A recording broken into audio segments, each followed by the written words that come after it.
프란시스 쉐이퍼라고 하는 사람이 그러면 우리는 어떻게 살 것인가라는 책에서 사회의 저질 문화의 부패는 도덕적 절대 기준을 상실했기 때문인데 기독교를 버리고 하나님을 버렸기 때문이다 이렇게 말하는 거예요. 사회를, 개인을, 가정을 멸망시키는 제일 큰 영향력 행사를 하는 것이 음란이라는 거예요. 그래서 음란을 버리는 게 거룩함이고 그것이 하나님의 뜻이다. 그것이 하나님을 기쁘시게 하는 것이고 마땅히 행할 바이며 더욱 힘써야 되고 그리스도의 명령이다 라고 말합니다. 거룩함이라고 말하는 것은 거룩하게 되어가는 과정을 말합니다. 성도는 이미 하나님의 은혜와 능력으로 거룩해진 사람들이 거룩한 자답게 살아가는 게 성도예요. 그런데 그 거룩을 파괴하는 주범이 음란이라는, 그래서 음란을 버려라는 거예요. 그런데 인간이 살고 있는 현실은 음란의 압박이나 유혹은 끊이지 않아요. 오늘 성경에 음란을 조심해라 해서 몇 가지를 얘기를 하는데 첫 번째 음란을 버리라는 다른 뜻이 피하라예요. 그 환경에 있지 말고 도망가라 라고 하는, 요셉이 보디발 아내로부터 유혹을 받았을 때에 요셉이 듣지도 아니하며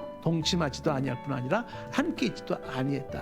복 있는 사람의 특징이 있습니다. 복 있는 사람은 악인의 길을 따르지 않아요. 그리고 죄인의 길에 서지 않습니다. 환경을 만들지도 않지만 환경이 주어질 때 피하는 것입니다. 두 번째는 거룩함과 존귀함으로 자기의 몸을 대하라. 인생이나 몸은 정원과 같아서 가꾸지 않고 방치하면 추해지는 거예요. 조절하고 관리하고 통치하는 것, 이게 필요하다라는 이야기입니다. 세 번째, 세욕을 따르지 말라. 하나님을 모르는 이방인들의 풍습은 성적인 타락입니다. 교회에 앉아있는 우리들은 세상 속에서 하나님 없는 저질 문화의 영향을 받은 사람들이 들어와 있는 거예요. 이방인의 문화가 교회 안에 들어온다는 것은 분명히 정상은 아닙니다. 하나님이 분노할 수밖에 없는 거예요. 왜 고린도 교회는 이러한 죄악의 모습들을 보면서도 통안히 여기지 아니하고 그런 사람을 쫓아내지 않았을까? 우리가 죄를 극복하지 못하는 이유 중에 하나는 죄에 대해서 단호하지 못하기 때문에 그래요. 이방인들의 음란의 풍습은 단지 사회적인 문제로 끝나지 않아요.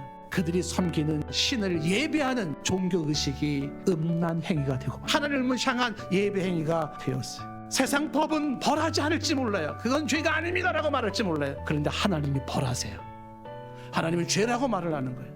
하나님 우리를 부르신 목적은 거룩하심입니다. 음란을 버리라고 하는 교훈을 받아들이는 자는 하나님의 은혜를 받을 자입니다. 역사적으로 음란했던 사람이나 사회나 국가는 항상 망했습니다. 하나님은 음행의 죄를 가증히 여깁니다. 그리고 반드시 벌합니다. 사탄의 이 음란이라는 도구를 써서 얼마나 많은 사람들을 파괴시켰는지 모릅니다. 인생을 음란하지 않고도 주 안에서 아름다운 결혼 생활을 통해서라도 얼마든지 행복할 수 있고 깨끗하고 아름다울 수 있습니다.